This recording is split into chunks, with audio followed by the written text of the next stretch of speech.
Good morning. धरती की शान, धरती की शान तू है प्रभु की संतान। तेरी मुट्ठियों में बंद तूफान है रे। मनुष्य तू बड़ा महान है, भूल मत मनुष्य तू बड़ा महान है। तू जो चाहे पर्वत पहाड़ों को फोड़ दे, तू जो चाहे नदियों के मुख को भी मोड़ दे, तू जो चाहे माटी से अमृत निचोड़ दे, तू जो चाहे धरती को अंबर से जोड़ दे। अमर तेरे प्राण, अमर तेरे प्राण मिला तुझको वरदान। तेरी आत्मा में स्वयं भगवान है रे। मनुष्य तू बड़ा महान है, भूल मत मनुष्य तू बड़ा महान है। धरती की शान तू है प्रभु की संतान। तेरी मुट्ठियों में बंद तूफान है रे। मनुष्य तू बड़ा महान है, भूल मत मनुष्य तू बड़ा महान है। नैनों में ज्वाला तेरी गति में भूचाल, तेरी छाती में छिपा महाकाल है। पृथ्वी के लाल तेरा हिमगिरी सा भाल, तेरी भ्रुकुटी में तांडव का ताल है। निज को तू जान, निज को तू जान जरा शक्ति पहचान। तेरी वाणी में युग का आह्वान है रे। मनुष्य तू बड़ा महान है, भूल मत मनुष्य तू बड़ा महान है। धरती सा धीर तू है अग्नि सा वीर, तू जो चाहे काल को भी थाम ले। पापों का प्रलय रुके, पशुता का शीश झुके, तू जो अगर हिम्मत से काम ले। गुरु सामतिमान, गुरु सामतिमान, पवन सा तू गतिमान। तेरी नभ से भी ऊंची उड़ान है रे।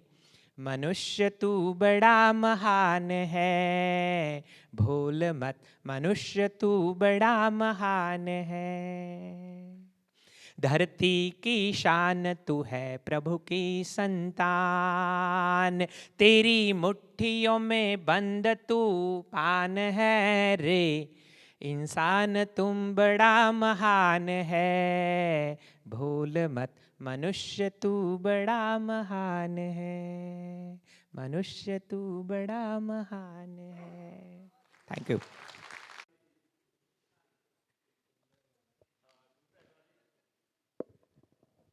सभी साथ साथ है तो पूरी सभा की तरफ से ही है। हम सभी का भाव है ये और आपको समर्पित।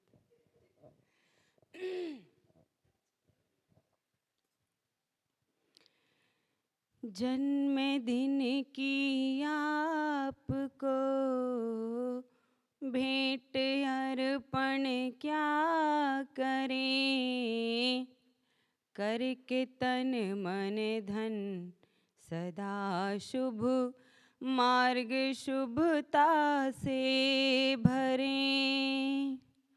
जन्मदिन की आपको भेंट अर्पण क्या करें, करके तन मन धन सदा शुभ मार्ग शुभता से भरें। जन्मदिन की आपको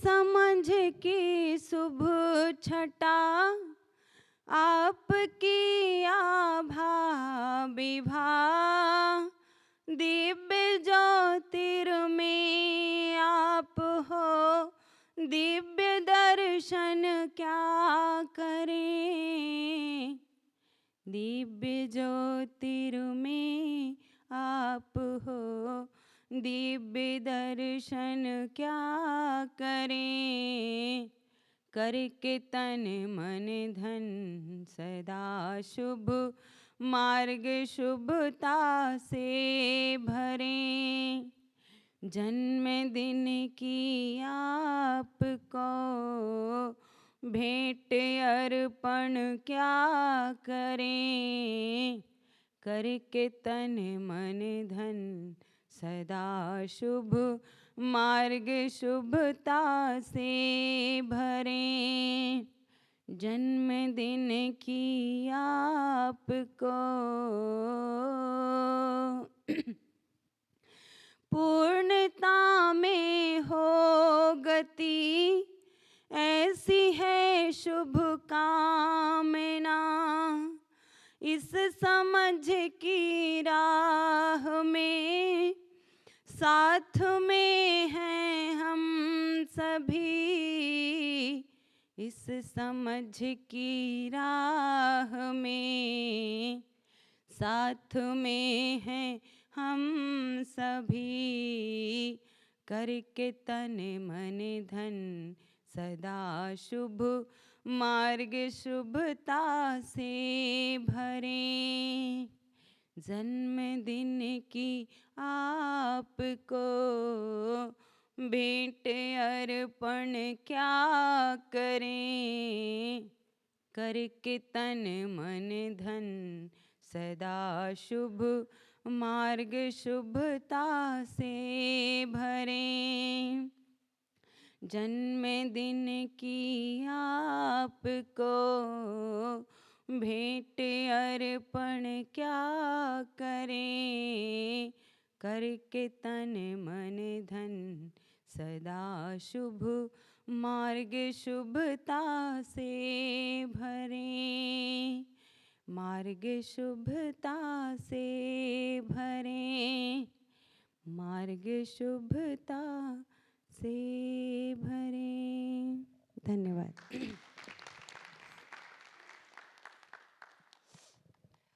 इसलिए उसने श्रम किया वो पात्रता को श्रम में परिवर्तित किया और वो अगर जीतता है तो वो विकास है और हार गया तो क्षोभ है ह्रास है वो नहीं नहीं अभी इसको ये जो विकास और ह्रास ये तो जो क्या किया उसकी जितनी समझ थी उनको ये लगा कि हम ये पद को पा करके जो सामाजिक पद है ना ये सब MP IAS IPS engineer doctor है ना और कुछ हैं जो अस्तित्व सहज पद हैं है ना मानव पद तो ये बेसिकली क्या हो रहा है कि मानव में जो कल्पनाशीलता है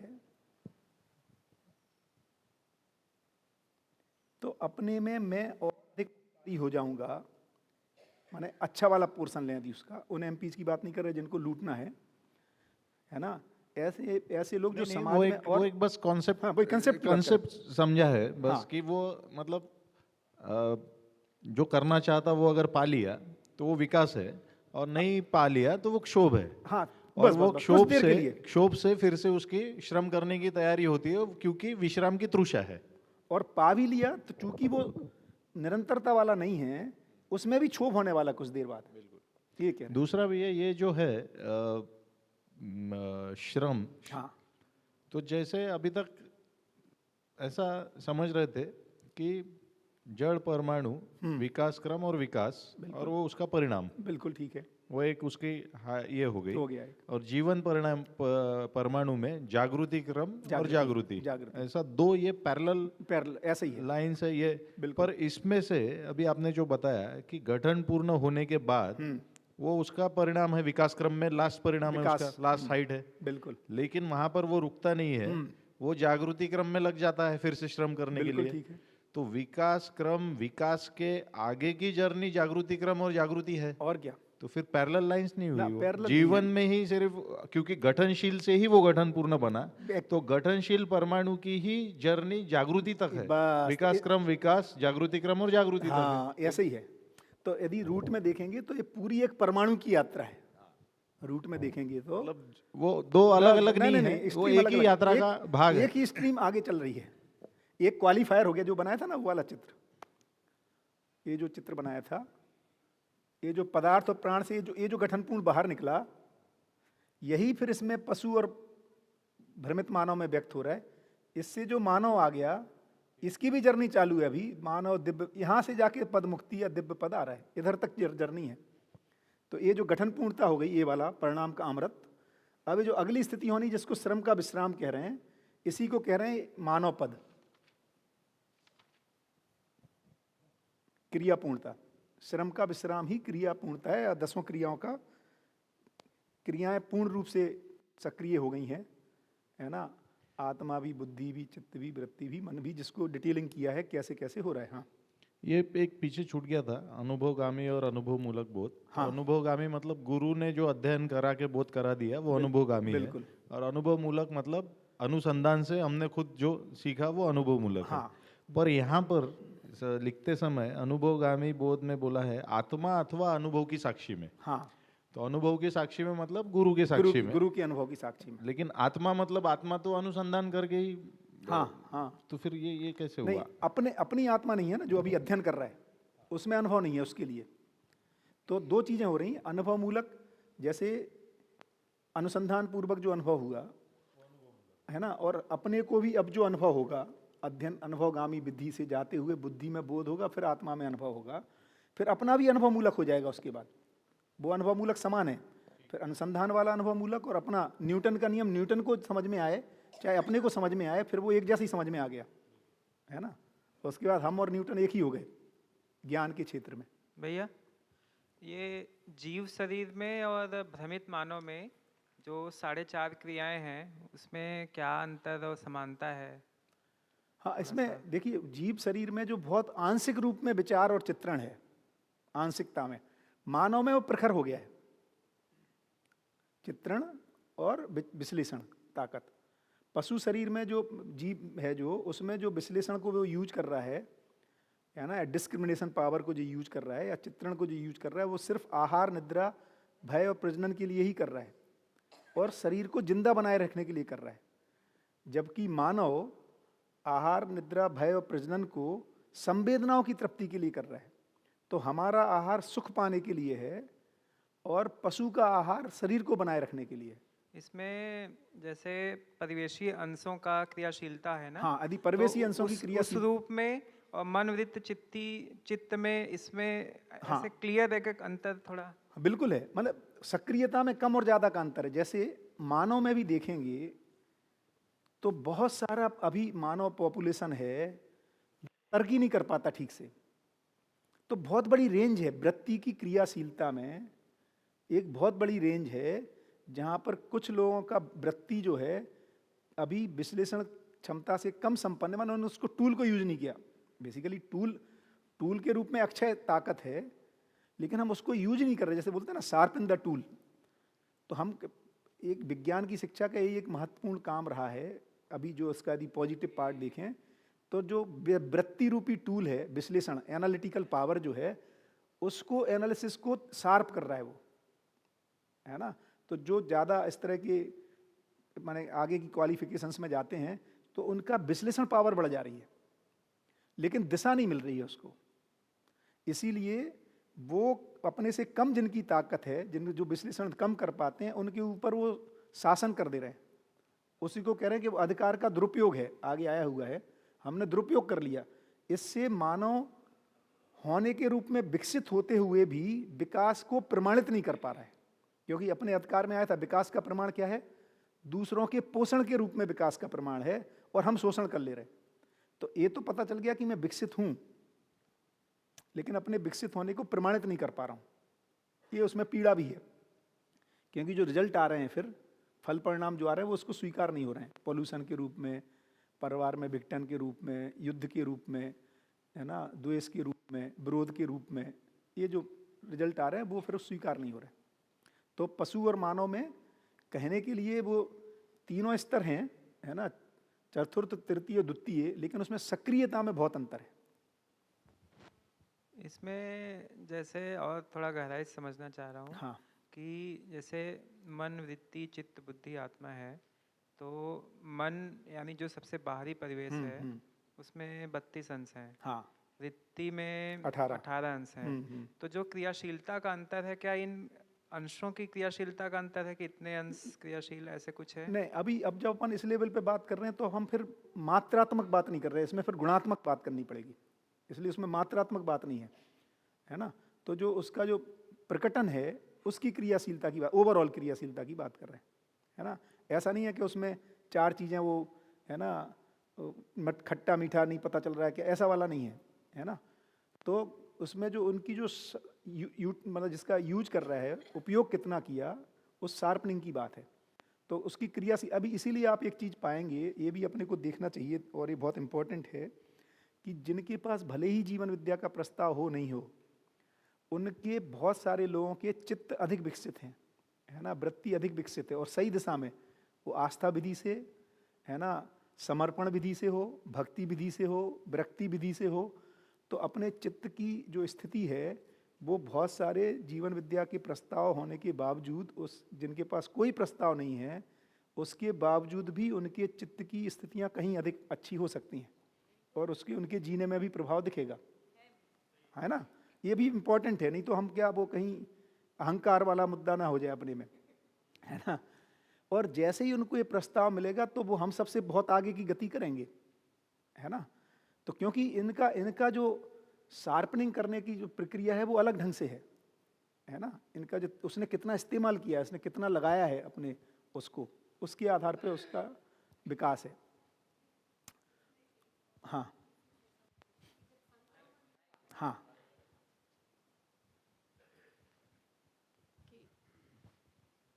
जब संक्रमण हुआ तभी वो है कि वो पुंजाकार रूप में आ गया, मतलब हाँ, गठन हाँ, पूर्ण होते ही आशा से युक्त हो गया। हाँ, तो अब मुझे ये समझना है कि सबसे पहले मतलब क्या उसी समय उसने जीव शरीर और मानव शरीर दोनों आकार बनाए कि पहले कुछ समय तक जीव शरीर चलाया, फिर उस जीवन को वो ज़रूरत लगी कि अब मतलब उसी में कुछ गुणात्मक परिवर्तन हुआ और फिर उसने मानव का आकार बनाया कि जब उसी क्षण संक्रमण के साथ ही वो हो गया था। तो सूचना के रूप में ऐसा है कि दोनों क्रियाएं घटती हैं, माने एक ही साथ। जरूरी नहीं है कि उसको पहले इस तरह के 25, है ना, जीव शरीरों से निकल के मानव शरीर, उसी समय मानव का पुंजाकार भी हो सकता है या किसी और शरीर का पुंजाकार हो सकता है, जीव शरीर का।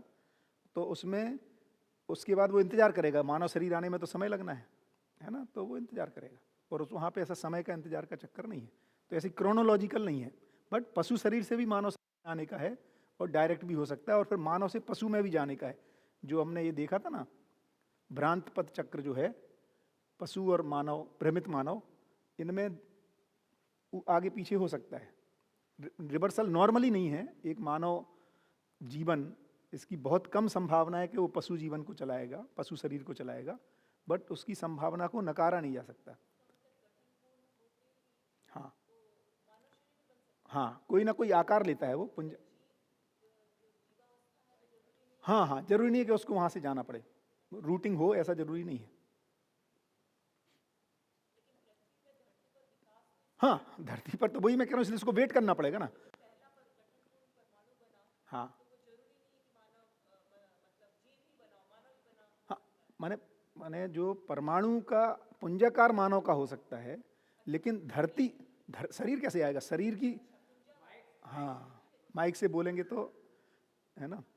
तो इनका सवाल ये था दीदी का कि यदि गठन पूर्ण होते ही, क्योंकि गठन पूर्ण होते ही क्या हो रहा है कि वो अणुबंधन से मुक्त हो रहा है और आशा के बंधन से युक्त हो जा रहा है और अपने जीने की आशा के रूप में कोई एक पुंजाकार को ले रहा है। तो बात ये आ रही कि क्या ऐसा हो सकता है कि गठन पूर्ण होते ही वो मानव रूपी पुंजाकार स्वीकार ले और कोई पशु रूपी पुंजाकार स्वीकार ले? तो पुंजाकार स्वीकृति हो गई। जैसे पुंजाकार मान लो एक शेर का स्वीकार है, हाथी का, तब भी वो हाथी के शरीर आने में जो समय लगना है वो लगना है। तो वो फिर वेटिंग की स्थिति में सब सूचना के रूप में है।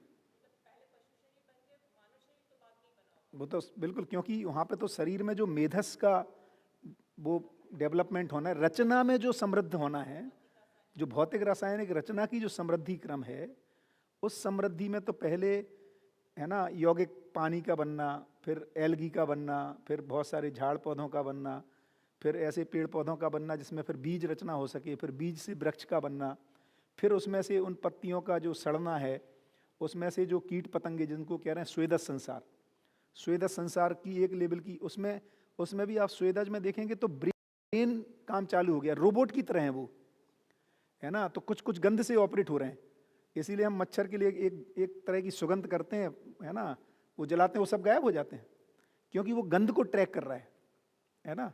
तो वो रोबोट्स हैं, जैसे आजकल वो छोड़ दे रहा है ना ड्रोन, है ना, तो वो ढूंढ रहा है वो कौन सी इमेज को पकड़ना है उसको, ऐसे ही एक्चुअली बहुत सारे रोबोटिक डिजाइन तैयार हुई, नेचर अपने आप तैयार कर रहा है ना, क्योंकि उसको वहाँ तक, उसमें पहले से बीज समाया हुआ है कि पहुँचना कहाँ तक है, मानव तक जाना है।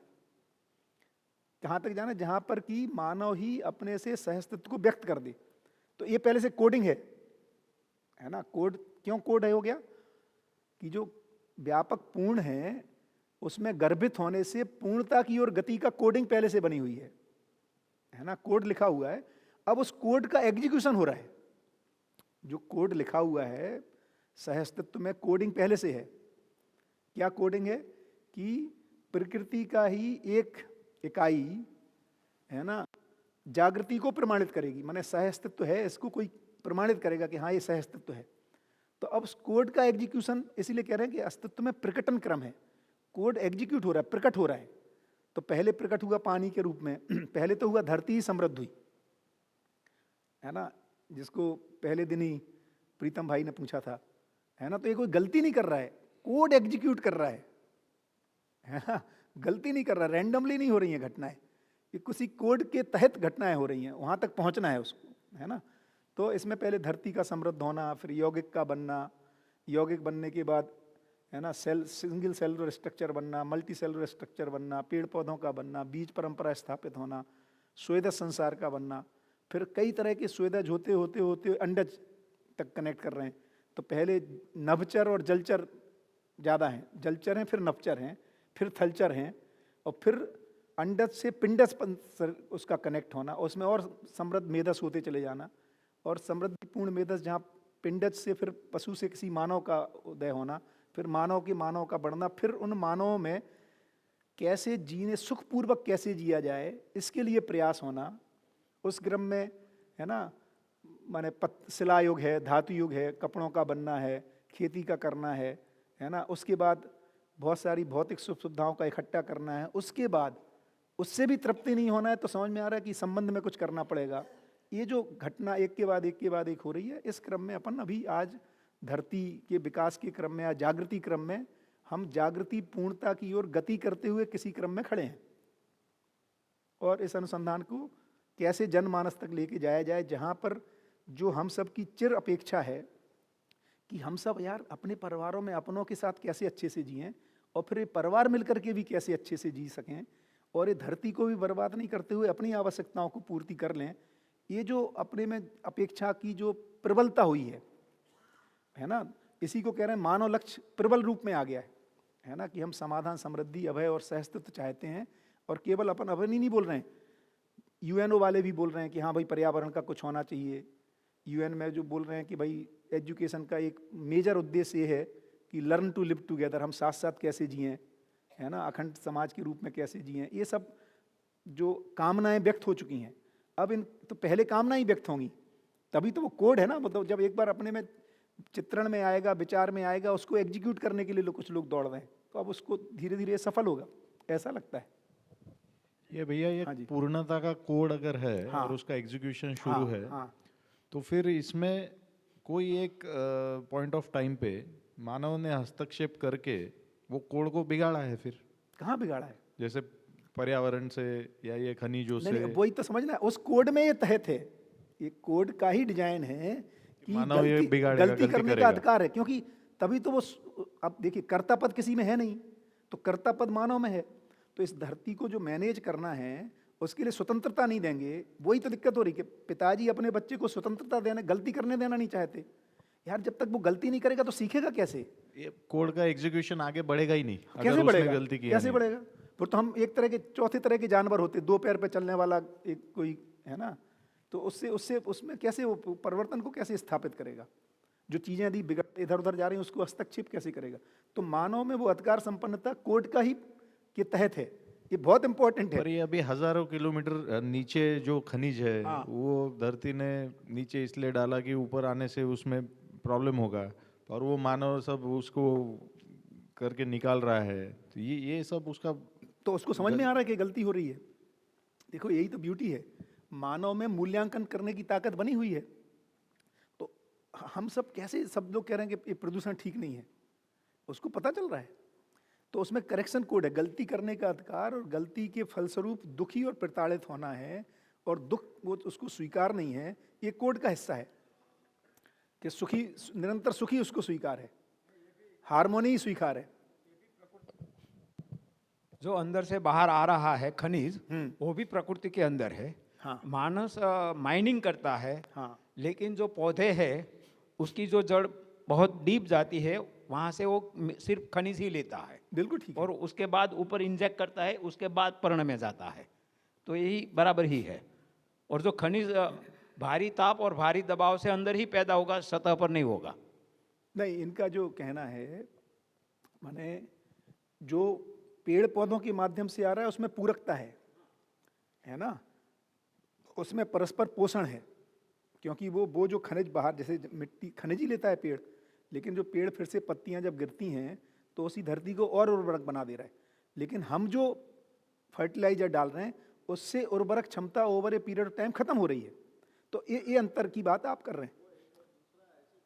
हाँ, वही उससे, हाँ, करेक्ट। तो ये समझ में, उसका मूल्यांकन करने की ताकत मानव में है, क्योंकि मानव ही एकमात्र दृष्टा है और पूरे अस्तित्व को दृष्टा है, मतलब सब कुछ समझ सकता है, देख सकता है, मूल्यांकन कर सकता है। तो हाँ,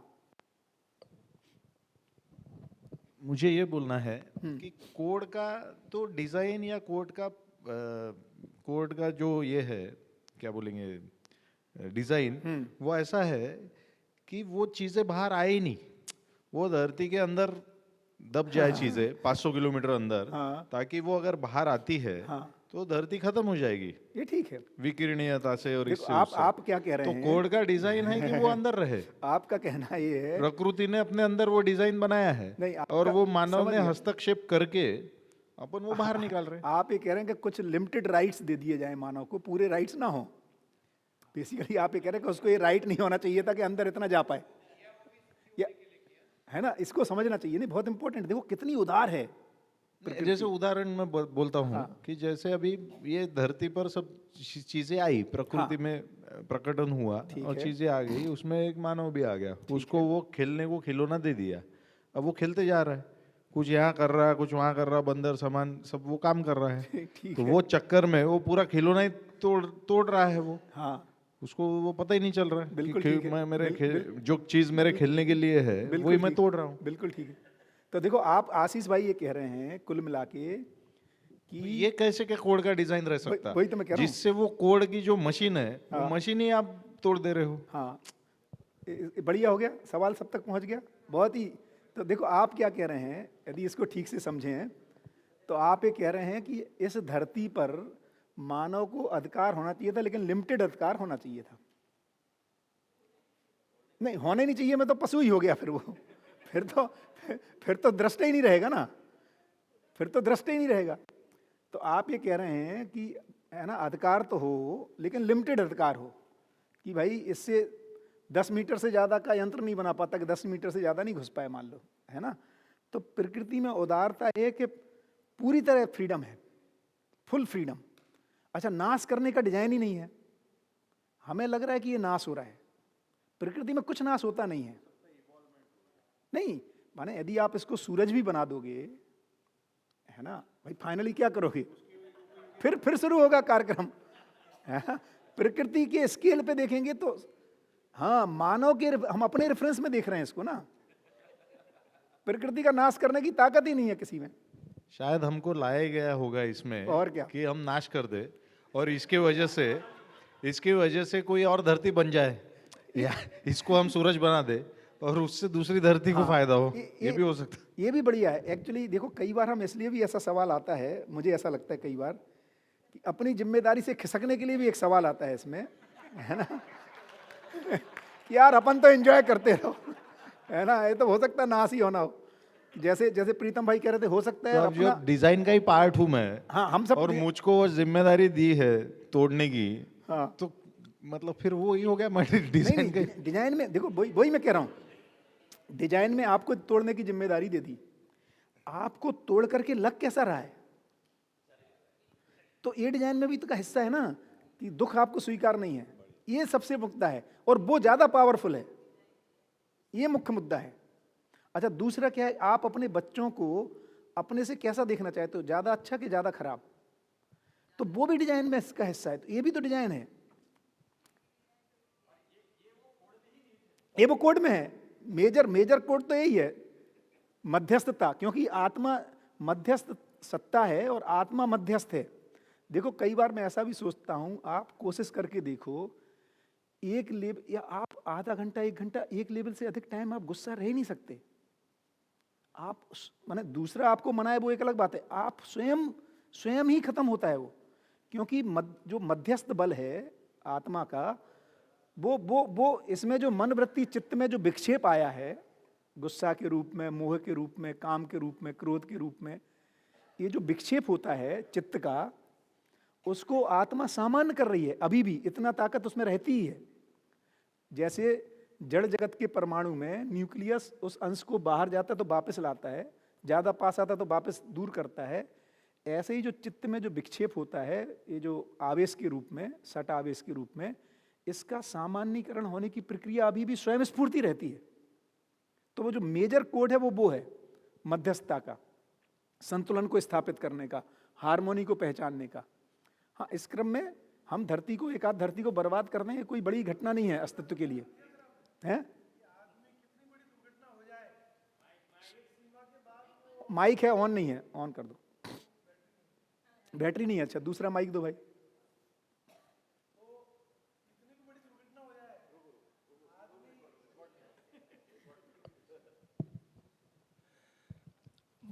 ये तो मैंने पहली बार सुना कि कितनी बड़ी दुर्घटना हो जाए, आदमी का गुस्सा एक समय तक रहता है, उसके बाद थोड़ी देर में ठंडा हो जाता है। तुरंत सामान्यीकरण होता है भैया, आप कर नहीं सकते एक लेवल से ज्यादा, आप यदि करोगे तो वो शरीर नष्ट होने की तरफ चल देगा। इस पर तो कभी ध्यान ही नहीं किया, बहुत जबरदस्त बात बोली आपने। भैया कितना गजब की ब्यूटी नहीं, बात सही है ना कि कितनी बड़ी हानि हो जाए उसके बाद भी आदमी गुस्सा एक थोड़ी देर के बाद शांत हो ही जाता है। बिल्कुल, उसमें स्वयं ही उससे निकलने का कोड है उसमें बना हुआ।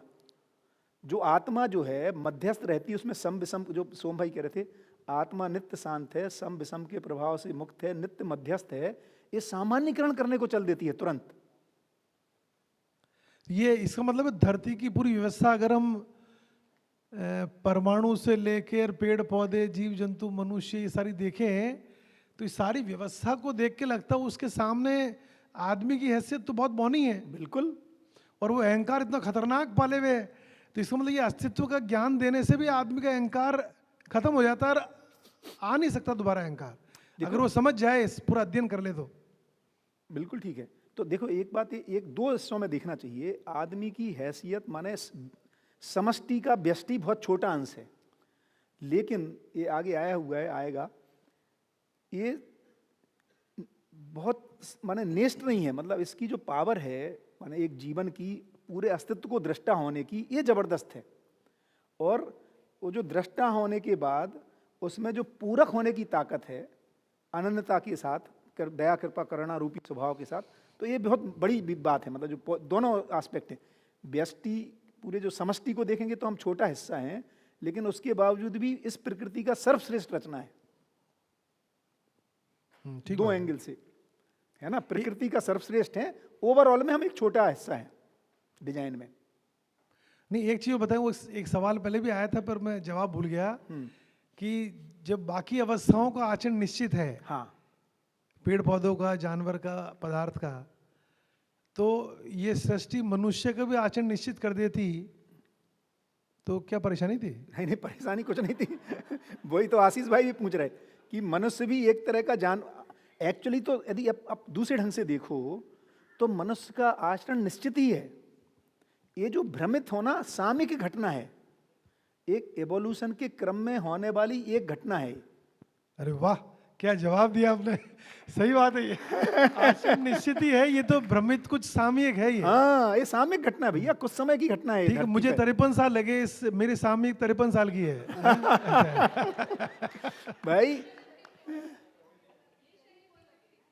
हाँ, माने यदि रूट में देखेंगे तो मानव का आचरण निश्चित ही है प्रकृति में, तो उसी निश्चित आचरण को पाने के लिए अपन प्रयासरत हैं। सर अब एक चीज और बता दो, आप वो जो इधर बता रहे थे ना अभी ये हाँ कि शरीर परमाणु से बना, हाँ परमाणु से कोशिका बनी, कोशिका में शरीर बन गया। ठीक। किसी परमाणु की या कोशिका की आवश्यकता नहीं है सुख दुख की, इसलिए ये सिद्ध होता है कि ये शरीर नहीं है, शरीर तो साधन है खाली। बिल्कुल मैं जो है वो शरीर नहीं हूँ, जीवन हूँ, बिल्कुल ठीक है, जो शरीर से अलग है, और वो गठनपूर्ण परमाणु है। ठीक है। तो जब इस शरीर के परमाणु जो गठनशील है, उनकी आवश्यकता नहीं सुखी होना दुखी होना, प्रेम स्नेह विश्वास सब ये, तो ये गठनपूर्ण जो है इसमें कहाँ से आ गए आशा विचार इच्छा, ये है तो वो भी, तो विज्ञान तो इसको मान ही नहीं रहा है। हम अनुभवगामी विधि से मान रहे हैं, आदरणीय नागराज जी के कारण, और पहले भी जो ऐसे ऋषि मुनि जिन्होंने साधना करी उनके कारण। तो ये कन्विंसिंग तो है, लॉजिकल तो है कि शरीर के अलावा कोई चीज है जो सुखी दुखी हो रही है, शरीर नहीं हो रहा है, शरीर तो कोशिकाओं से बना है। तो जब गठनशील परमाणु में सुख दुख की नहीं है प्रवृत्ति, तो ये गठनपूर्ण में क्यों आ रही है? इसमें देखो दो भाषा को देखेंगे अपन तो देखो दो चीज आ रही। अपन ये कह रहे हैं कि यार नागराज जी बोल रहे हैं इसलिए लग तो रहा है कि हम न्याय चाहते हैं, या महापुरुषों ने कहा, मतलब हमें खुद चाहिए न्याय, ऐसा नहीं आ रहा है अभी। नहीं मान लिया ना, लॉजिकल है ये नहीं नहीं कि शरीर के अलावा कोई है आप अभी ये जो देखो, सुखी दुखी हो रहा है। नहीं ये तो ठीक है, आपको आप सुखी होना चाहते हैं नहीं चाहते हैं, हाँ चाहते हैं ना, ये नागराज जी कह रहे हैं इसलिए चाहते नहीं, हैं कि नहीं। इंडिपेंडेंट ऑफ नागराज जी चाहते हैं, प्राकृतिक चाहना है ना, ये हो गया। तो एक तो ये हो गया कि दूसरा मुद्दा ये आप कह रहे हैं कि देखो ये यही अंश एक इस गठन में आने से इसमें सुख दुख कैसे शुरू हो गया, ये का मुद्दा बना। तो इसीलिए कहा है कि ये देखो अध्ययन किस चीज का है का, है का, जो जैसा है वैसा जानना मानना पहचानना है का अध्ययन है, ऐसा है ये जीवन, ओके ओके, ऐसा है। अब इसका क्या करोगे? हाँ वरना तो फिर काल्पनिक सवाल बनाते रहो, कोई अंत नहीं है। हमारा सवाल ऐसा ही क्यों है पे आ जाता है, बट ऐसा क्योंकि अध्ययन है का होना है। तो फिर विज्ञान तो कभी मानेगा ही नहीं, क्यों नहीं मानेगा? वो गठनपूर्ण परमाणु विज्ञान- मानता नहीं है। अरे विज्ञान क्या है, वैज्ञानिक क्या है, कौन है वैज्ञानिक? आदम ही है ना, हम ही तो हैं। नहीं विज्ञान का मतलब विज्ञान का देखो बाबा ने लिखा है, विज्ञान में जो अपन सब मिलके जो मॉडिफाई करेंगे विज्ञान को मानव समझ करके, विज्ञान में जड़ पक्ष के साथ चैतन्य पक्ष का अध्ययन होना है, तब विज्ञान संपूर्ण हो जाएगा।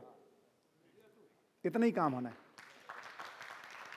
नहीं ठीक है, देखो आज की पीढ़ी भी और वैज्ञानिक भी, पश्चिम जगत भी ये मानता है कि जो लैब में टेस्ट हो सकता है उसी को हम मानेंगे, ठीक है ना। ठीक है।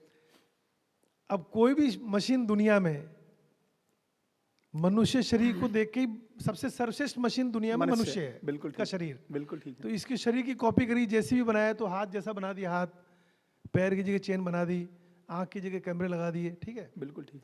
तो कोई भी मशीन दुनिया की कभी भी मनुष्य शरीर से बेहतर नहीं हो सकती। तो साफ है कि लैब की कोई इंस्ट्रूमेंट मशीन भी शरीर से बेहतर नहीं हो सकती है। तो शरीर के अंदर जो कुछ है उसका तो टेस्टिंग लैब कर लेगा, कर भी रहा कर ही आज रहा। मेडिकल साइंस में कर लेते हैं ना, शरीर में जो बिल्कुल भी ठीक है, है, बिल्कुल ठीक, ब्लड लेके वगैरह लेके। बिल्कुल लेकिन चूंकि सुख दुख शरीर में है ही नहीं, जीवन में है, ठीक बात है। वो इसलिए कभी मशीन ऐसी बन नहीं सकती जो सुख दुख मेजर कर ले कि आदमी इतना सुखी है, बिल्कुल इतना ठीक। परसेंटेज दुखी है। और इसलिए कभी ऐसी मशीन भी नहीं बनेगी जो दुखी आदमी को सुखी कर दे। बिल्कुल ठीक है। इसलिए विज्ञान इस पक्ष पर मौन भी है, विज्ञान के शरीर की बात कर रहा है, बिल्कुल ठीक है। वो तो मान रहा है भाई शरीर ही है सब कुछ, इसलिए जो आपने शुरू में लिखा भी कि जीवन हाँ। को ही शरीर मान लिया है, यही भ्रम हुआ है। ऊपर नंबर 3 पे हाँ समस्या कारण शरीर को जीवन मान लिया, इसलिए वो शरीर की सुविधाओं के लिए सामान का आविष्कार किया जा रहा है, बिल्कुल ठीक। और दुनिया भी इसी में लगी कि उस सामान से ही हमारा दुख खत्म होगा।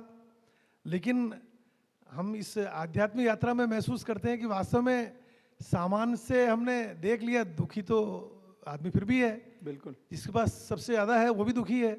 इसका मतलब है कि सामान में सुख नहीं है, या क्षणिक ही है जो भी मान लो। बिल्कुल ठीक।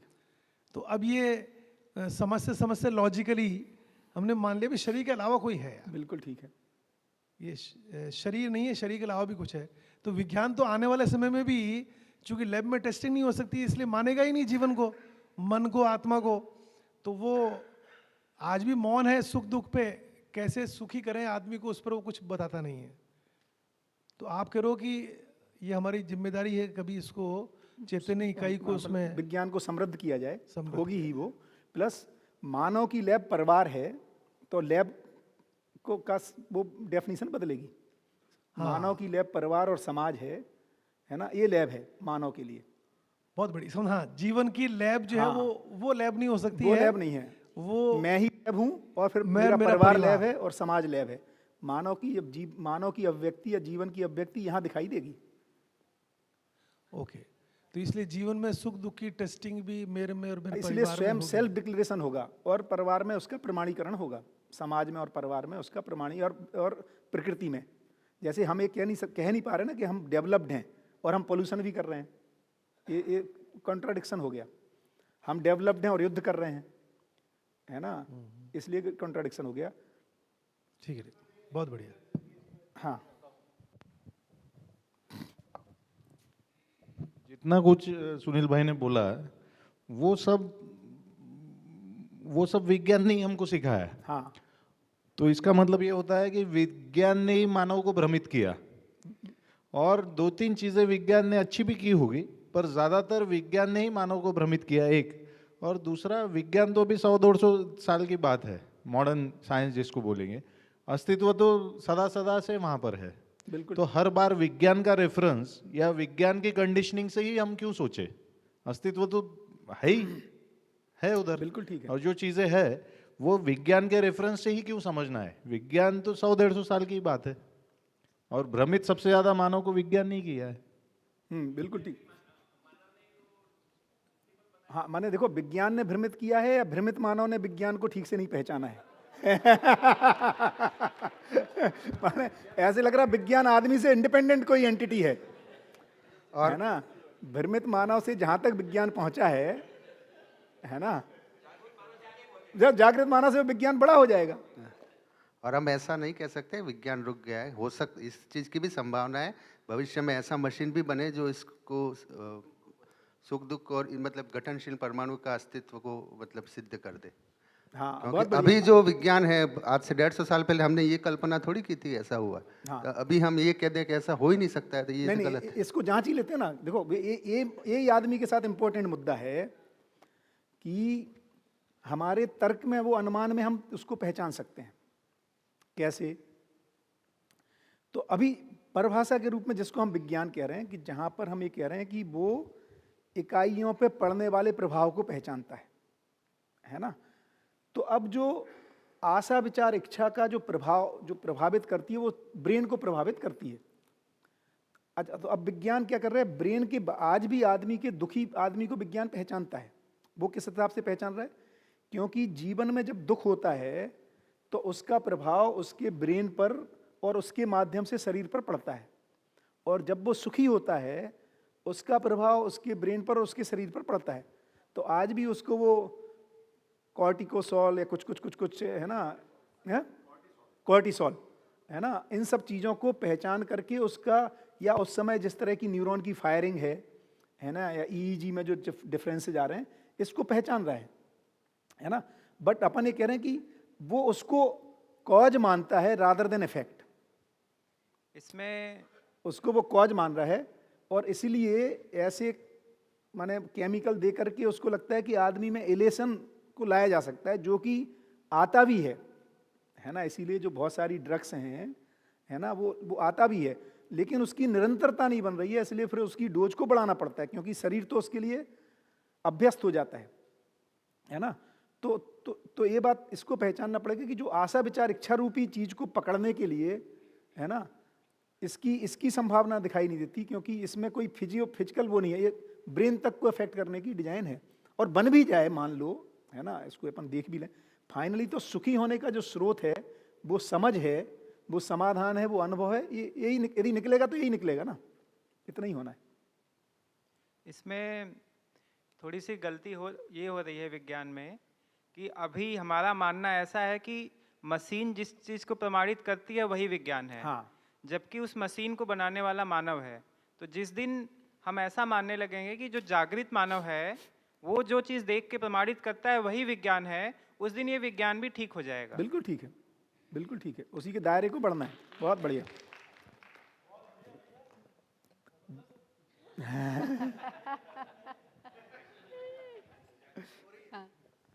भैया एक वो था सवाल कि जैसे हम अगर 4.5 क्रिया की बात करते हैं, मतलब जीवन में मनुष्य में, तो उसमें प्रिय हित लाभ दृष्टि है, और उसी के कारण अभी ये पूरा मतलब अव्यवस्था और ये सारा कुछ प्रॉब्लम हो रहा है। तो अब अस्तित्व में तो प्रयोजन विहीन कुछ नहीं है, और ये दृष्टि भी मुझ में इसीलिए है क्योंकि वो अस्तित्व सहज है। बिल्कुल तो ठीक है। इनका क्या प्रयोजन है? इनका प्रयोजन इतना ही है कि जो गलती करने का अधिकार है, तो प्रिय जो है वो अपने शरीर को, प्रिय हित शरीर को बनाए रखने के लिए है। जैसे कल भी बात हो रही थी कि मेल फीमेल जो रेशो है, ये जो डिमांड एंड सप्लाई है, ये प्रिय हित लाभ से ही नियंत्रित हो रहा है। तो एक लेवल का संतुलन आ गया, लेकिन उस संतुलन से मैं तृप्त नहीं हो पा रहा हूँ, है ना। तो क्योंकि जब जर्नी शुरू हो रही है तो उसमें सबसे पहले मन ही क्रियाशील है, जो शरीर को चला रहा है, जो अध्यास की रेखाएं। उसके बाद जब वो मनुष्य शरीर को चला रहा है तो उसको प्रिय में सुख भासता है और चाहिए उसको निरंतर सुख। तो यहाँ से यदि मान लो हमें शरीर के आहार में सुख नहीं लगता, निद्रा में सुख नहीं लगता, प्रजनन में सुख नहीं लगता, तो सुख की निरंतरता के लिए प्रयास कहाँ से आएगा? तो ये तो आगे बढ़ने के लिए डिजाइन है, ये पूरी यहाँ से वहाँ तक की कनेक्शन की डिजाइन है, इसमें गलती कुछ नहीं हुई है। तो प्रिय हित लाभ गलत नहीं है, प्रिय हित लाभ न्याय धर्म सत्य से जोड़ने की कनेक्टिंग लिंक है। बढ़िया, गुड। हाँ, नितिन भाई कुछ कह रहे हैं? हाँ जी सर, ये जो लैब की बात हो रही है, हाँ हाँ, और लैब जीवन से जीवन में, जीवन द्वारा, और उसमें पहचानने की बात हो रही है। जितना समझ में आ रहा है, पहचानना वस्तु है, वस्तु में मूल्य को पहचानना महत्व है। तो ये जितने वस्तु हैं, हर एक की पहचान अलग अलग है, और अलग अलग है तो कैसी है, और उसको पहचाने कैसे। और अल्टीमेटली जो परम वस्तु है उसकी पहचान क्या है, जो जीवन उसको कैसे पहचान सकता है, या जीवन उसको कैसे जान सकता है कि ये अब मैं व्यापक में संपृक्त हूँ। तो ये जो बाबा जी के अनुभव में आया है, या बाबा जी के शिक्षा में समझाया गया है, उसका कोई विस्तृत वर्णन?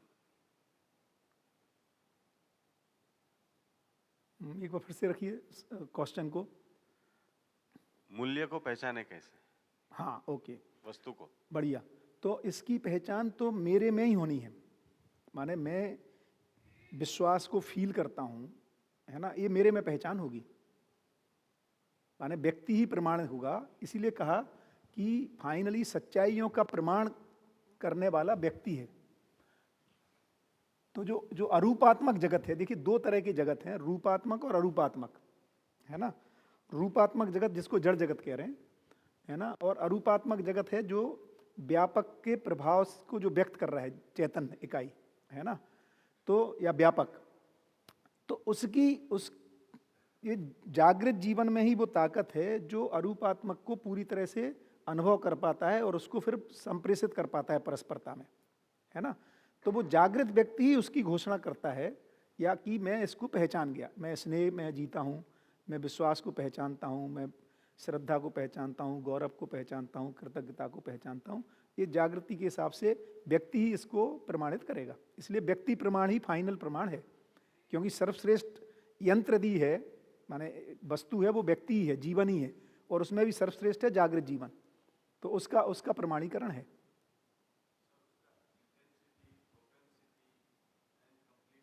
हाँ, वो स्वयं ही है, उसकी इंटेंसिटी का, प्रोपेंसिटी का, उसके मेजरमेंट का पहचान करने वाला जागृत जीवन ही है। वही बताएगा कि ऐसा है। और उसका फिर उसका जो प्रमाणीकरण है वो परस्परता में है, पूरकता के रूप में, है ना। दूसरे व्यक्ति को भी, विकसित व्यक्ति अपने जैसा वहां तक लाने के लिए रूप में, फिर दोनों एक साथ बता रहे हैं। तो जैसे लिखा था उसमें कि सत्ता का जो भास मानता है कि जो दो दिव्य मानव हैं, है ना, या जो जागृत मानव हैं, वो एक ही चीज को उद्घाटित कर रहे हैं, वहां से उसकी वेरिफिकेशन हो रहा है। हेलो। हाँ जी। अभी विज्ञान के जैसे लैब पे बात चल रही है, तो मुझे ऐसा लग रहा है तर्क के हिसाब से मानव जो है सहअस्तित्व, सहज जो प्रकटन है वो सहअस्तित्व का दृष्टा है, और लैब भी किसी चीज़ को दिखाता है, तो इससे बड़ा लैब मेरे हिसाब से कोई नहीं है। बिल्कुल ठीक है। ये प्रकृति सहज लैब है, हम इससे बड़ा आने की संभावना भी नहीं। बिल्कुल ठीक है, ऐसा ही है। वो सर जैसे कल शाम को बात चल रही थी, बहुत बढ़िया थी, कि अब तक मैं भी ये मानता रहा कि मैं ठीक हूँ, घर वाले ठीक नहीं है, या घर वाले ठीक नहीं है, यस दूसरे ठीक नहीं, मैं ठीक हूँ, उनको ठीक करना है। बिल्कुल ठीक है। तो यहाँ के ऐसी जैसे अभी वो बात चली जो आशीष भाई ने बोली, मैं भी उसे ऐसे मानता था कि यार हम तो ठीक है, विज्ञान ने भ्रमित कर दिया। अब आपके जवाब से समझ में आ गया कि वास्तव में हम अभी भी ये मानते हैं हम ठीक है, बाकी सबने भ्रमित किया है, जबकि विज्ञान तो व्यक्ति नहीं है, मनुष्य ने बनाया। हाँ। तो मनुष्य जब तक भ्रमित रहेगा तब तक वो गलत ही बनाएगा हर डिजाइन को। भ्रमित मनुष्य से अधूरा विज्ञान निकला है अभी। तो ये खूबसूरत बात है जीवन विद्या की कि दुनिया ठीक है, खुद को ठीक करना है। अभी तक हम बाहर को ठीक करना चाह रहे हैं। एक तो हम बाहर को ठीक करना चाह रहे हैं, और मेरे में जो गलती है वो बाहर वालों ने की है। विज्ञान ने भ्रमित कर दिया मुझे, नहीं तो आदमी मैं भी काम का था, है ना। कल परसों को बोल रहा था, मतलब इतनी बढ़िया बात बोली उसने कि जीवन विद्या से एक फायदा होगा, आदमी अपनी कमी भी देखने लगा और पहचानने लगा और मानने लगा। वरना अब तक हम मानते थे कि हमको तो गठन पूर्ण बनाया है, हाँ, तो क्रिया पूर्ण ही है हम तो। एक्चुअली कई बार जीवन विद्या में जर्नी ऐसे होती है कि एक आध शिविर करके लगता है कि मैं आचरण पूर्ण हूँ, धीरे धीरे लगता है क्रिया पूर्ण हूँ, उसके बाद लगता नहीं यार अभी अपने में कुछ संभावना है ना, अभी कुछ ठीक होना है ना। तो ऐसे जर्नी शुरू होती, क्योंकि ठीक ठीक मूल्यांकन ही नहीं कर पाते ना अपन। बहुत सारे लोग मिलते हैं, हाँ, मतलब उनको लगता है कि मैं तो पहले से ही दिव्य मानव हूँ, लेकिन हमारे आसपास के लोग नहीं मानते हैं। बस ये पत्नी और बच्चे एक बार मान जाए तो मामला ठीक हो जाए। बाकी हूं तो मैं हूं सही, मैं तो ठीक ही हूं सर, मुझे कोई तकलीफ नहीं है, तकलीफ इनमें है। बस शानदार बात है कि अपनी तरफ देखना शुरू ही 53 साल बाद हुआ है। ये नहीं, मानव जाति में जो आईना जबरदस्त खड़ा किया, देखो जो कई बार वो सोम भाई कहते हैं ना कि बाबा से मिलके लगा कि अब आया ऊंट पहाड़ के नीचे, नहीं तो लगता था हम तो बड़े समाज सेवक हैं, है ना। तो अपने से बड़ा कोई दिख जाता है तब जाके उसके रेफरेंस में अपने को सेटिंग कर रहे हैं, यार ये तो अभी मैं तो बेसिकली इसमें जो अच्छी बात हुई है कि जो मानवीयतापूर्ण आचरण को इतने स्पष्टता से रख दिया कि भैया असंग्रह क्लियर हुआ, स्नेह का भाव है कि नहीं, सरलता आई कि नहीं आई, निर्भयता हुई कि नहीं, विद्या माने निर्भ्रम ज्ञान हुआ कि नहीं, अभी अपने पास पैमाना आ गया मैं, है ना। तो उस पैमाने में मैं अपने को जांच पा रहा हूँ, नहीं तो हमारे पास अभी वो स्केल ही नहीं है ना, एक मेजरमेंट का स्केल ही नहीं है, रेफरेंस ही नहीं है। अब मैं कैसे मानूं मैं ठीक हूं, कोई ज्यादा ठीक है, कम ठीक है, गलत है, पकड़े में नहीं आ रहा है। बहुत बढ़िया। मतलब जब तक ये असंग्रह नहीं आएगा जीवन में, सबसे बड़ी गड़बड़ तो यही हो रही है। हाँ, तब तो तक बिल्कुल बिल्कुल, माने फाइनली तो समझ, देखो एक और चीज आपने जो कही थी वो भी इंपॉर्टेंट है कि यार एक गठनशील में और एक गठनपूर्ण में हो गया है, तो ये जड़ जगत का ही है ना।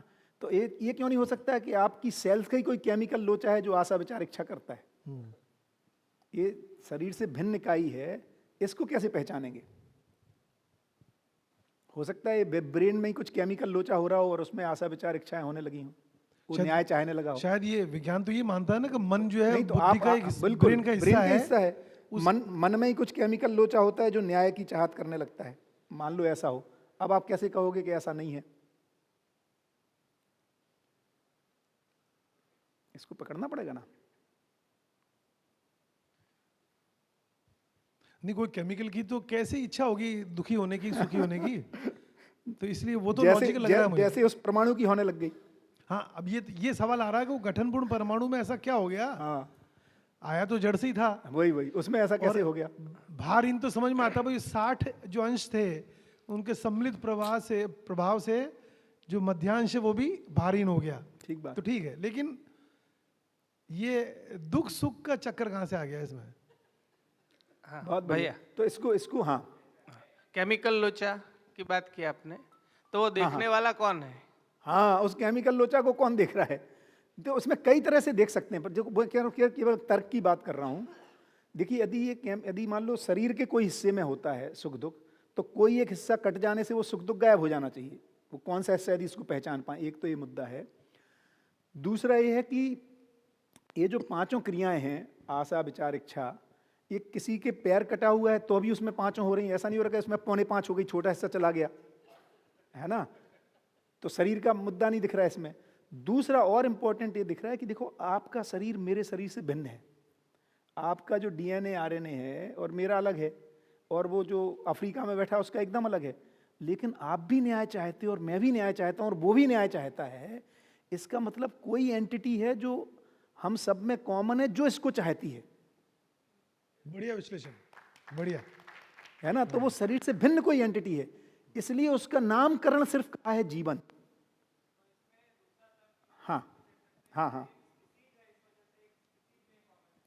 हाँ। अब उस वही तो कह रहा हूं। तो अब ये तर्क तक ही है, उसके आगे अपने को पकड़ना पड़ेगा कि अब वो स्पीसीज में कौन सी चीज है। अच्छा, दूसरे ढंग से देखो, जैसे अपने को कोई चीज समझ में आ जाती है, और जो अपने में सुख दुख की बात हो रही, जो अच्छा लगता है समझने से, उसमें हमने कोई केमिकल इंजेक्ट तो किया नहीं। अब अपने में क्या हुआ? तो जो शब्दों के माध्यम से आप में जो अर्थ ग्रहण होता है, उस अर्थ ग्रहण होने से आप में जो खुशहाली आती है ना, तो इसमें तो कोई केमिकल तो दिया नहीं आपको, और ये आप में आप बोलते हो कि मेरा खुशहाली बढ़ गई। तो ऐसे कई पॉइंट ये अपने को सोचनी चाहिए। ये सब जो सवाल अपने में आते हैं, इन सवालों के उत्तर अपने को चाहिए। हाँ, ये बहुत बढ़िया, आपने सही बोला। अगर मैं अभी आपको सुन रहा हूँ हाँ, तो अच्छा लगने लग गया। इसका मतलब है कि केमिकल तो अंदर गया नहीं। तो अगर मान लो केमिकल लोचा होता कोशिका में, हाँ, तो बिना को नया केमिकल अंदर गए, खाली शब्द से वो कैसे केमिकल लोचा ठीक हुआ कि हम सुखी होने लग गए? हाँ। इसका मतलब ये केमिकल लोचा नहीं है। नहीं तो हमें यहाँ पे सुखी करने के लिए सबको एक एक इंजेक्शन लगाना पड़ता, और उसके बाद लोग आधा घंटा 2 घंटा मस्त रहते। वो करते भी हैं लोग, है ना। हाँ, तो शब्द तो केमिकल नहीं है, लेकिन ये दिक्कत है। हाँ, तो फिर ठीक है, फिर वो कॉज है, इफेक्ट नहीं है। तो कॉज फिर जीवन में है, उसका इफेक्ट केमिकल के रूप में आ सकता है शरीर में, इफेक्ट के रूप में। तो कॉज नहीं है फिर वो। हाँ, बुरा कहा शब्द से, हाँ, जैसा किसी ने शब्द से बुरा कहा तो मेरे पे अफेक्ट कर गया, तो मैंने रो दिया। ठीक अब है। रो दिया तो ये कोई केमिकल लोचे से ही तो मेरे शरीर में कहीं तो भी आंसू तैयार हो गया, आंसू से मतलब आंख से आ गए, ठीक तो ये बात। केमिकल तो लोचा ही हो गया। बिल्कुल ठीक है। तो फाइनली जो आंख में आंसू तो केमिकल से ही आने हैं, है ना। तो वो जो केमिकल तैयार होने के बाद आंसू आया, तो इसका मतलब शब्द एक प्रकार का इंजेक्शन ही हो गया। नहीं, हाँ, ये ठीक है। तो इफेक्ट तो केमिकल है, माने शरीर, क्योंकि अब देखो, यही तो है, यही तो मैं कह रहा था। इफेक्ट को तो हम शरीर में नाप रहे हैं ना, आंसू, है ना। तो इफेक्ट तो फिजियोकेमिकल है, लेकिन उसका जो कॉज क्या है, कॉज जो शब्द है, ये तो कोई फिजियोकेमिकल नहीं है। तो जो कॉज था वो फिजियोकेमिकल नहीं है, इफेक्ट फिजियोकेमिकल है, ये कह रहे हैं, है ना। तो इंजेक्शन फिजियोकेमिकल इंजेक्शन तो नहीं लगा ना, ये कह रहे हैं। इसका मतलब जो प्रभाव जो हो रहा है अपने में जीवन में इस शब्द के माध्यम से, वो फिजियोकेमिकल नहीं है, उसका जो इफेक्ट शरीर पर आ रहा है वो फिजियोकेमिकल है। तो कॉज डिफरेंट है, इफेक्ट फिजियोकेमिकल है। इसमें तर्क रूप में एक ऐसा भी कह सकते हैं कि जैसे हम सभी लोग यहाँ पे बैठे हुए हैं, हमारा पूरा का पूरा इंस्ट्रूमेंट भौतिक और रासायनिक पूरा यहाँ पे बैठा हुआ है, और हो सकता है कि आप ये लेक्चर दे रहे हैं, मैं बैठा हूँ, बट मुझे ना तो कुछ दिखाई दे रहा है ना तो कुछ सुनाई दे रहा है, क्योंकि वो इमेज मेरे आँख में पड़ रही है, रेटिना में पड़ रही है, माइंड तक संकेत जा रहा है, लेकिन मैं अपने आँखों से कुछ और अभी देख रहा हूँ, घर पे हूँ। तो दृष्टा कौन है यहाँ पे? पूरा इंस्ट्रूमेंट तो यही है, तो केमिकल लोचा तो सारा हो रहा है, उसको देखने वाला तो गायब है। ठीक इसी तरीके से सुनने का भी है, आप बोल रहे हैं लेकिन मुझे हो सकता है कुछ भी ना सुनाई दे रहा हो, कान में मेरे वाइब्रेशन हो रहा है, संकेत भी जा रहा, बट उसको ध्यान देने वाला कौन है? सारा केमिकल लोचा तो हो ही रहा, तो यानी देखने वाला कोई और है, ऐसा पता चलता है। बहुत बढ़िया, गुड। दूसरा तर्क एक ऐसा बनता है कि जैसे वो भैया ने बताया कि जैसे शब्द है तो शब्द एक इंजेक्शन है, उन्होंने ऐसा बोला, लेकिन उसको ऐसे भी देख सकते हैं कि जैसे शब्द से एक तो मेरे कान के अंदर वाइब्रेशन हो रहा है, वो वाइब्रेशन से भी एक केमिकल कुछ ना कुछ हो सकता है, वो एक उनका तर्क है। लेकिन उसका एक काउंटर तर्क ये भी बन रहा है कि एक ही शब्द अलग-अलग लोगों पर, हाँ नहीं, एक ही आदमी पे एक ही शब्द एक ही आदमी पे किस भाव से किया जा रहा है, उससे भी फर्क पड़ता है अपने अंदर। क्या बात, वाह, ये हुई बात, गुड, बहुत बढ़िया, बहुत बढ़िया। हाँ, मॉड्यूलेशन से फर्क पड़ रहा है, बहुत बढ़िया, गुड। तो ऐसे अपने को क्या बार बार चीजों को देखेंगे तो दिखने, क्योंकि वो तो रियलिटी बनी हुई है, आप अपन को देखने का शुरू करेंगे तो दिखने लगेगा। बहुत बढ़िया, गुड। भाव, हाँ डायरेक्ट भी भाव, हमें भाव भी पकड़ में आते हैं डायरेक्ट, बहुत बढ़िया, गुड। तो ये बहुत ही मतलब अपन क्या जीवन को बहुत एंगल से अपने में फील कर पाए, उसको पहचान पाए, उस रियलिटी को। तो श्रम का विश्राम है ना, ये मानव पद हो गया जो अब स्वतंत्र हो गया है ना, 10 क्रिया पूर्णता के साथ स्वतंत्रता आ गई। अब ये दूसरों को स्वतंत्र करने के लिए जो प्रमाणित करने जा रहा है, उस क्रम में कह रहे हैं आचरण पूर्णता, गति का गंतव्य। तो गंतव्य क्या है? ये मानव पद हुआ, बट गंतव्य क्या है? ये दिव्य मानव पद गंतव्य है। तो इस तरह से जर्नी है आशीष भाई, वही गठनशील परमाणु का गठन पूर्ण होना, उसका फिर क्रियापूर्ण होना श्रम का विश्राम के रूप में, और फिर उसका दिव्य मानव पद तक गंतव्य में जाना। और इस प्रोसेस में, यहाँ से इस प्रोसेस में कई और जीवन को, कई और मानवों को मानव पद और देव मानव पद में के अर्थ में पूरक होना, ये पूरी डिजाइन है। बहुत बढ़िया। तो अपन यहाँ से शुरू किए थे, अध्ययन है किसका? जड़ और चैतन्य पक्ष का। जड़ और चैतन्य में क्या होना है? उसके ह्रास और विकास का। तो जड़ का विकास जीवन के रूप में हुआ, और वही जीवन जब क्योंकि जीवन ही चैतन्य है, तो फिर उस चैतन्य का विकास हुआ जागृति क्रम जागृति के रूप में। उसमें श्रम गति परिणाम आया, परिणाम का अमृत के रूप में गठन पूर्णता, श्रम के विश्राम के रूप में मानव पद या क्रिया पूर्णता, और गति के गंतव्य के रूप में दिव्य पद आया।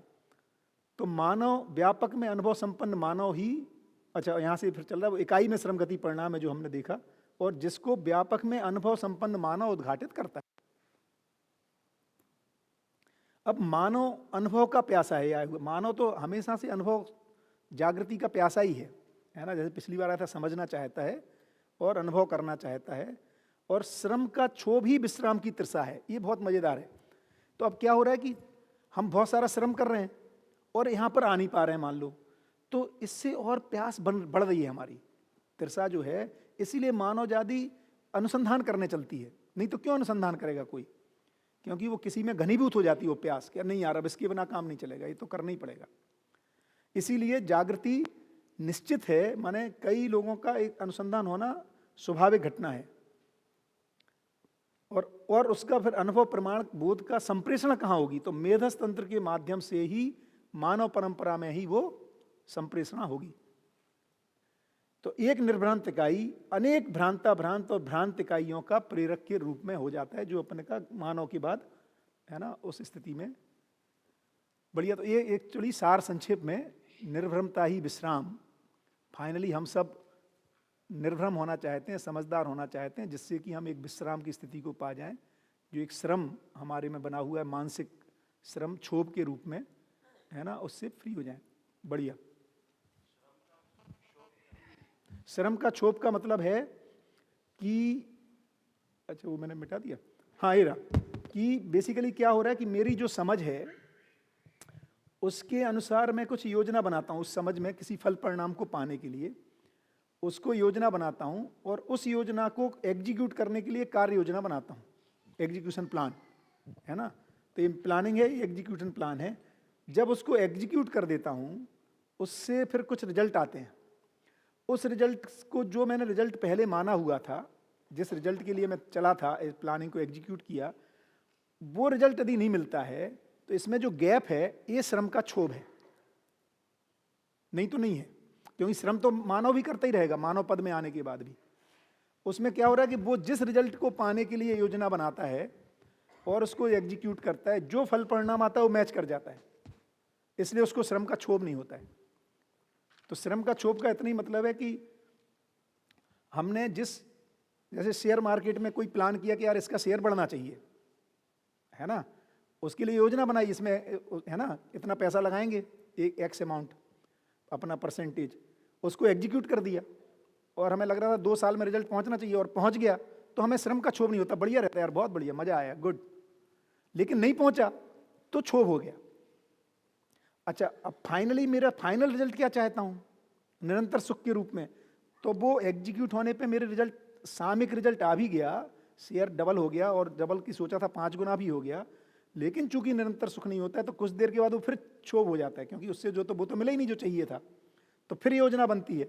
इस तरह से मानव में क्षोभ ही आगे के लिए तृषा है, आगे की गति करने के लिए विश्राम की तृषा बढ़ जाती है, उसमें आएगा ना क्षुब्ध होने पे तो सब कुछ होगा, बिल्कुल।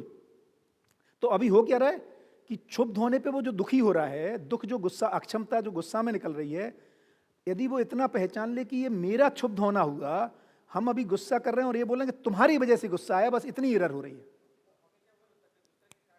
हाँ, ऐसा हम मानते हैं, ट्रिगर वहां से होता है परस्पर। मैंने लॉस कर दिया, अब आज पता चला लॉस हो गया, घर में आए, बीवी ने बोला चाय पियोगे, गुस्सा हो गया, जब देखो तुम चाय का ही पूछती रहती हो, मिठाई कहाँ है इसमें मतलब बिना बात के गुस्सा हो गया। तो हमें नहीं और हम क्या बोले, अरे बीवी ना पता नहीं कितना कुछ पूछती रहती मेरे से आके, लेट क्यों हो गए, ऐसा क्यों, अब परेशान आ रहा हूं मैं उसको लॉस होने से। तो जब मेरे ही श्रम का क्षुब्ध होने की वजह से उसको पहचान नहीं पा रहा हूं और मैं दूसरी परिस्थितियों पर डाल दे रहा हूं। हाँ जी,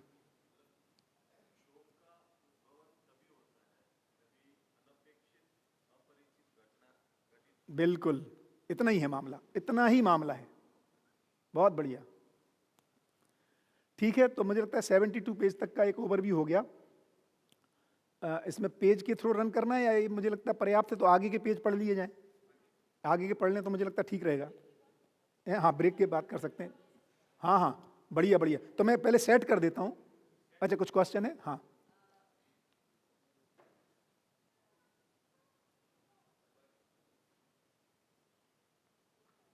हाँ हाँ,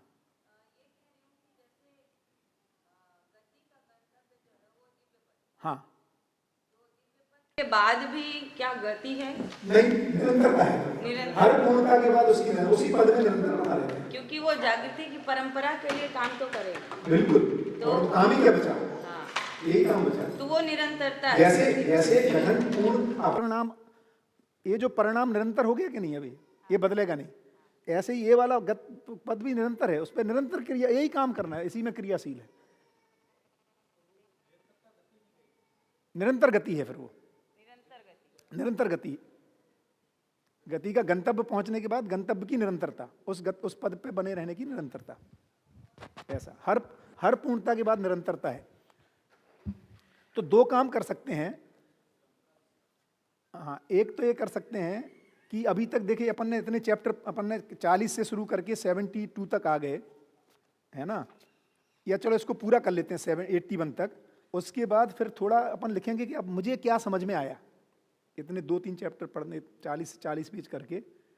तो अभी तो मुझे लगता है चाय के बाद 72 से 81 पढ़ लें, है ना, और वही प्रक्रिया ग्रुप में पढ़ लें, अकेले में पढ़ लें, फिर जो भी एक चर्चा हो जाए, और फिर उसका जब तक मैं एक समरी करके और फिर आगे चलते हैं।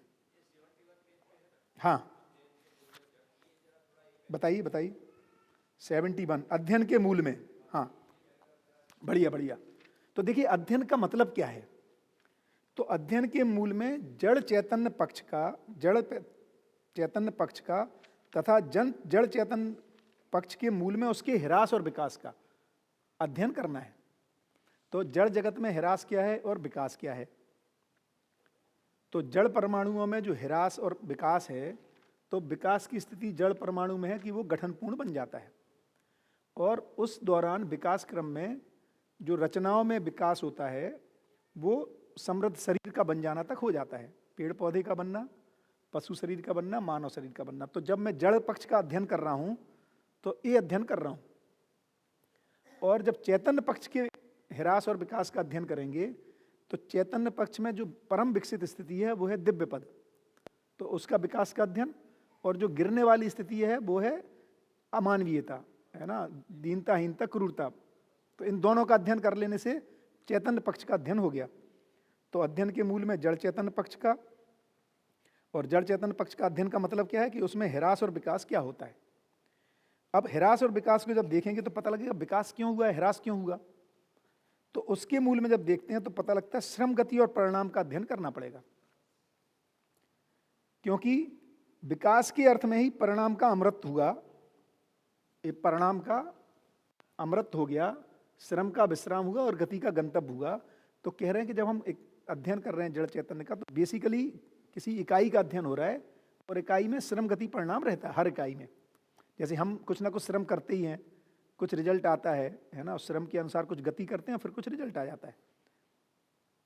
तो श्रम गति के परिणाम के मूल में देखने जाएंगे तो फिर कोई इकाई का अध्ययन है। तो इकाई के मूल में देखने जाएंगे तो वो साम्य रूप से प्राप्त ऊर्जा जो व्यापक है, व्यापक रूपी सत्ता में अनुभव करने वाली विश्रामस्थ जीवन इकाई का अध्ययन आवश्यक है, क्योंकि नहीं तो हमें श्रेष्ठता का अनुभव ही नहीं पता चलेगा। तो फाइनली देखेंगे तो मूल में जो अनुभव हो रहा है वो दिव्य मानव का हो रहा है या मानव पद का हो रहा है, विश्रामस्थ इकाई का। इस तरह से अध्ययन का प्रक्रिया है मानव, क्योंकि उसी का श्रम का विश्राम हुआ मानव पद। तो मानव ही मेन इसलिए लिखा था शुरू में कि मानव यार्ड स्टिक है, उसकी तुलना में अमानवीयता और अतिमानवीयता का पता चल रहा है।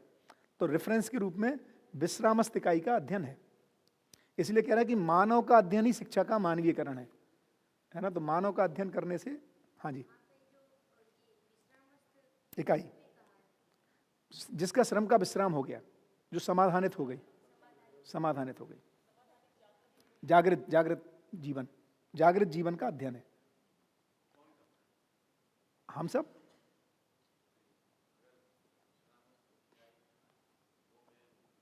नहीं, हम नहीं है।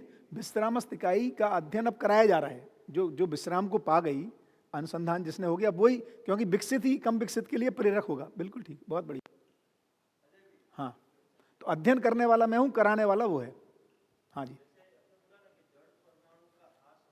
हाँ ठीक। हाँ माइक दीजिए।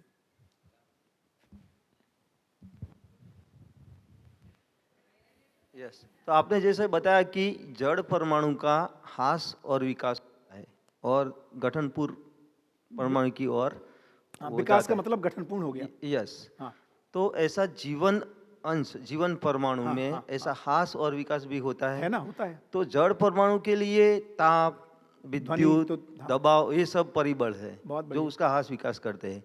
तो ऐसा जीवन परमाणु लेके क्या परिबल है को जिसमें उसका ह्रास और विकास होता है? तो जीवन में जो परिवर्तन होता है, जब वो शरीर मान लेता है ये ह्रास है, जब अपने को समस्या का कारण शरीर को ही जीवन मान लेना उसकी ह्रास की स्थिति है, और जैसी सच्चाइयां जीवन को जीवन मानना और व्यापक में अनुभव करना, ये उसका विकास है। परिबल कौन से है जो उसके ह्रास और विकास के लिए जिम्मेदार है? उसमें बहुत बढ़िया, उसमें देखेंगे तो जागृति क्रम ही है। माने किसी भी धरती पर जब प्रकटन होगा तो क्रम ही ऐसा है कि पहले जो है वो अपने को शरीर मान करके ही शुरू करेगा। किसी प्रकटन क्रम में ह्रास की स्थिति क्या है मानव में, क्योंकि दूसरे ढंग से देखते हैं। देखो, ह्रास और विकास का मतलब क्या है मानव के लिए? मानव होना क्या चाहता है? पूर्णता की ओर जाना है, निरंतर सुखी होकर के जीना चाहता है। ये नहीं जी पाना, इसी का नाम ह्रास है, और ऐसा जी लेना, उसका नाम विकास है मानव में। अब कारक तत्व क्या है इसके लिए, माने ऐसा क्यों? तो उसकी जो दृष्टि है, तो बेसिकली क्या हो रहा है, उत्तरोत्तर विकास हो रहा है। तो मन, वृत्ति, चित्त, जब तक चित्त मेरा जागृत है चित्रण तक 4.5 क्रिया में, तब तक मैं निरंतर सुख हो नहीं पाता हूं, है ना। तो कारक तत्व तो अस्तित्व सहज ही है, माने जागृति क्रम ही है। ऐसा नहीं कि बच्चा पैदा होगा वो सुखी पैदा होगा, तो वो शरीर को ही मान करके ही चलेगा, लेकिन उससे तृप्त नहीं होगा। पशु भी शरीर को मान के चल रहा है, लेकिन वो तृप्त है, उसको कोई समस्या नहीं है उसमें। लेकिन मानव जो अपने को शरीर मानता है, सिर्फ उससे उसकी तृप्ति नहीं हो पाती है। फिर भी जैसे अणु के लिए, अणु परमाणु के लिए वो ताप, ध्वनि, ताप, विद्युत कारक है ना, हाँ। वही है। ऐसा माने परस्परताएं। यस, परस्पर। ऐसा जीवन परमाणु के लिए क्या है? जीवन वो परिबल। जीवन परमाणु के लिए 2 चीजें, यदि अभी आज की स्थिति में देखेंगे हाँ। तो अमानवीय वातावरण, यस, माने 3 चीजें उसमें अपन लिखते हैं। अध्ययन, पूर्व संस्कार, उसका पूर्व पुराना संस्कार, माने जो भी उसकी प्रवृत्तियां हैं, प्लस अध्ययन, प्लस मानवकृत वातावरण। तो वो परिबल है जिसमें जीवन परमाणु का ह्रास और विकास होता है। हाँ, यदि अपन ने वातावरण ठीक कर दिया, यस, यदि मानवकृत वातावरण, अपन ने मानवीयतापूर्ण आचरण से, माता पिता मान लो, टीचर माने बड़ी लोग, बुजुर्ग लोग, प्रौढ़ लोग, यदि ज्ञान के साथ जीते हैं और उसमें फिर बच्चा जन्म लेता है उस परंपरा में, तो वो उसके लिए स्वाभाविक है।